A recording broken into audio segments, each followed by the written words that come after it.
पत्नी जी आहे ती आहे सुंदराबाई, असा यांचा परिचय. आणि या साम्यक आहे हे समकालीन आहे ज्ञानेश्वर महाराजांचे. शेरा महाराज जे आहेत ते समकालीन आहे ज्ञानेश्वर महाराजांचे, कारण की शेरा महाराजांचे वडील म्हणजे देवदास महाराज वैद्य आणि ज्ञानेश्वरांचे वडील विठ्ठलपंत कुलकर्णी यांचे गुरु जे आहेत ते एकच रामानंद स्वामी शास्त्री काशी. आणि तेव्हापासून हा अशा पद्धतीचा हा म्हणजे त्याचा परिचय आहे. आणि दुसरं असं किंवा ते रामानंद स्वामी सांगायचे की तुम्ही महाराष्ट्रातून बाहेर आला तर तुम्ही हे सर्व अध्यात्म आणि हा सर्व विचार जरी करत असाल तरी या सर्वांचं जे आहे महाराष्ट्रामध्ये जो आहे तुमचा देव जो आहे तो खऱ्या अर्थाने परमात्मा महाराष्ट्रात आहे.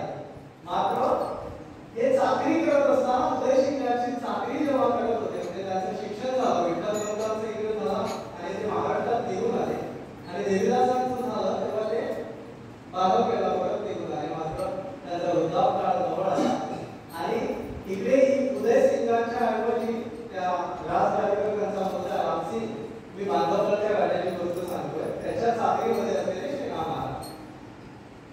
आणि हा रामसिंग म्हणजे एक पिढी गेली देवीदासांचा वृद्धापकाळ आला तेव्हा देवीदासांनी सांगितलं की सेना मी तर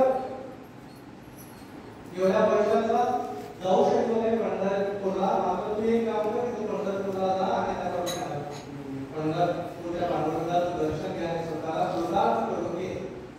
आणि त्याचं महात्म्य असं आहे की त्याची जो भक्ती करतो तो भक्त त्याची सेवा करतो, त्याची सेवा जो आहे तो स्वतः करतो. आणि हे तू कायम लक्षात ठेव.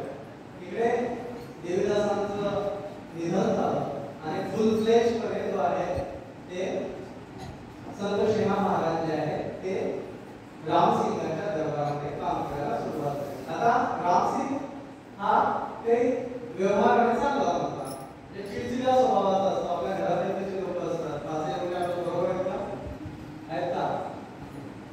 मला सांगा, नाना एकदमला मला दुसरा तिसरा आणखी मोठा असं आहे ना?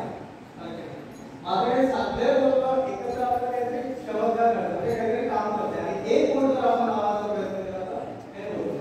तसा हा रामसिंग सुद्धा स्वभावाला तापड होता, त्याच्या वडिलांचा तो नव्हता. त्यामुळे इकडे जात सुरू झाला कोणाला? शेरा महाराजांना. मात्र शेरा महाराजांच्या आणि शेरा महाराजांचं असं होतं की ते ठरलेलं होतं ते दोन प्रहर जे आहेत ते फक्त आता धंदा करायचे आणि त्यानंतर जे आहे भक्ती करायची असं त्यांचा. आपल्याकडे जसं नसतं, आपल्याकडे काय आठकाम काम केलं तरी लोक घोरड्यात करतात नाही का? घोरड्यात करतात आणि ओटी मागतात. एवढंच नाही तर ड्रायव्हरला आजकाल तुम्हाला माहिती शासकीय नोकरीमध्ये ड्रायव्हरला सुद्धा एक दिवस आला तर त्याला तासाने 100 रुपये मिळतात. तो काम नसताना मोबाईलवर खेळत बसते आणि मुद्दाम तो 8 वाजता सकाळी लवकर येते, त्या दिवशी सुट्टीच्या दिवशी येते आणि रात्री उशिरा 8 वाजता जाते, मध्ये कुठेतरी जाते. बरोबर 8 म्हणजे 8 वाजता 12 तास 1200 रुपये नाही का? तर अशा पद्धतीची जिथं संस्कृती असते तिथं शेरा महाराज मात्र फक्त 2 प्रकार काय करायचे, तिथं व्यवसाय करायचे आणि उर्वरित वेळ हे मात्र त्या महाराजांना रामसिंगाला पटत नव्हतं. ते सारखे त्याच्या गुलामगिरी करायचे. आणि अशात काय झालं, मध्येच एक प्रसंग झाला की त्या तिथून वारकऱ्यांची दिंडी जात होती आणि वारकऱ्यांच्या दिंडीमध्ये जवळपास 20-30 वारकरी जे आहेत ते पांडुरंगाच्या नावाचा गजर करत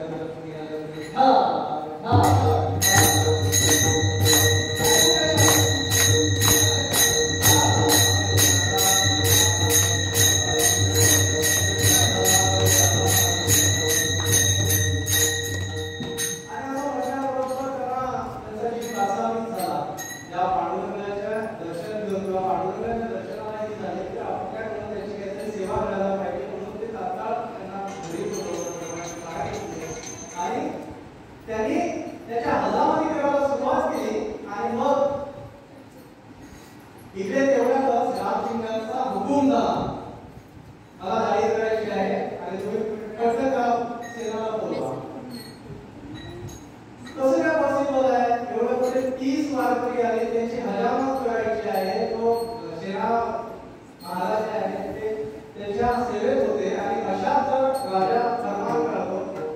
राजाचा शिपाई आला, सुंदराबाई जागावत होत्या. नमस्कार, हा दरबारात तुम्हाला बोलवलं आहे तर सेना बोलावणार आहे, ते कसं काय येऊ शकते असं म्हटल्याबरोबर तो शिपाई गेल्यानंतर तिथं राजाला एकाचे दोन सांगतो. आपल्याकडे असतात असे लोक त्यानुसार आपल्याकडे दरबारात नसतात. म्हणजे आपण एक गोष्ट सांगतो त्याला तो सांगताना सोडून सांगतो. हो महाराज तुम्ही साधा आला का तो शेणा त्याला जरा मास्क चढला, सर्दी चढली आहे, तो याला पगार देतो असं तिला म्हणतो होतं का नाही. म्हणजे आपला जसा तो असतो शिपाई असतो एखाद्या कार्यालयामध्ये, तो बिचारा काय करतो एखादा क्लर्क सांगते थोडा वेळा येतो सांगते तो काय सांगते हो तू काय ऐकायलाच तयार नाही, जा साहेबाला सांग काम होते तोपर्यंत ते काय करते तो पाहू घे असं म्हणते का तुम्हाला नाही. तर तो रामसिंगाच्या दरबारातला शिपाई सुद्धा तसाच होता. आणि याच्यामुळे काय झालं की तो तापट होता रामसिंग. त्याने म्हटलं असा होता सेना एवढा मान चढला त्याला आणि त्याने लगेच फरमान केला आणि त्याला सांगितलं की याला सुळावर चढवा. आता पंढरीचा पांडुरंग आहे हे पाहत होता आणि त्याला या भक्ताचं जे आहे दुःख त्याला कसं काय सहन होणार. त्याने लगेच आपलं रूप बदललं आणि म्हणा त्याला सेनाला सांगा की 2 मिनिटांमध्ये त्याला हजर राहावं, नाही तर त्याची सजा जी आहे ती मी सांगितले त्याचप्रमाणे त्याला सुळावर द्या. एवढ्या आले साक्षात पांडुरंग सेना महाराजांच्या रूपात आले आणि त्याने म्हटलं महाराज क्षमा करा मला थोडा वेळ लागला. अच्छा चलिए. आणि आले धोपी सोबत होती, धोपी मधलं सर्व सामान होतं आणि महाराज बसले. महाराजांची गाडी करायला सुरुवात झाली आणि मग ते त्यांनी वाटी घेतली. असा काळ बदलला. आजकाल आपल्याकडे मला नाही वाटत की आपण 20-30 रुपयाची कधी होती. आता 20-30 रुपयाची कधी झाली का 100च्या वर झाली. नागपूरमध्ये करायला गेलं तर नाही का 50 म्हणजे 150 रुपयापेक्षा जास्त 150 प्लस.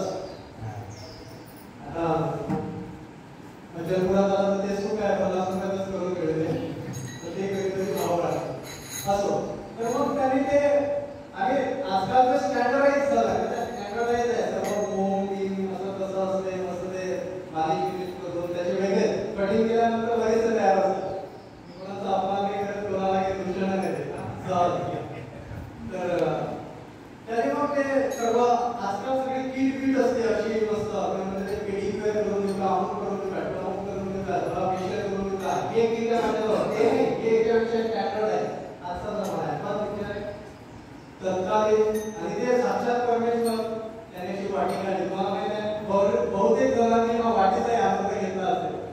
तर त्या वाटीत त्यांनी असं पाणी घेतलं आणि ते असं सुरुवात केली असं डोकायला आणि हळूच त्या राजाने त्या याच्यामध्ये डोकावून पाहिलं आणि डोकावून पाहिल्यावर त्याच्यामध्ये साक्षात पांडुरंग दिसायला लागला. तो जो राजा आहे तो समोर पाहत होते वाशेना याच्यात पाहत होता पांडुरंग. मग अरे त्यानंतर थोडे आपले सुरले भास्कर काय होत आहे ते झालं. सर्व कटिंग बिटिंग झाली वगैरे झाली. त्या भगवतीचं आस्था काढला. आस्था तो आजही फार ट्रॅडिशनल म्हणजे वेगवेगळ्या पद्धतीचा आहे. तुम्ही सलून मध्ये गेलं इकडून 3D डायमेन्शन म्हणजे आजकाल फार ऍडव्हान्स झाला आहे. पुण्या मुंबईकडचे जी लोक असतात सलून मध्ये सर्वांना एसी त्याचे चार्ज असतात असो. तर तो विठोबाला घेतला आरसा आणि आरशामध्ये दाखवला गणपती बाला आरती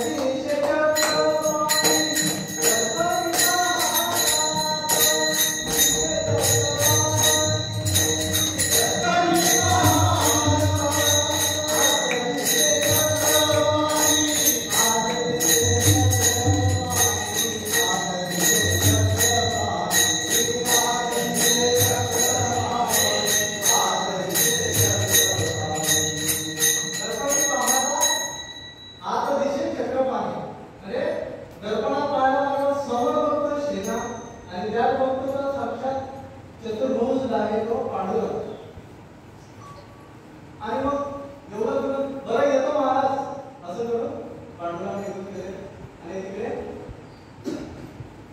शेरा महाराज आपलं ते सुरूच होतं, सर्व सेवा सुरू होती आणि ते आले सर्व आटोपून आणि त्यांना असं खजील वाटलं की राजाने आपल्याला फरमान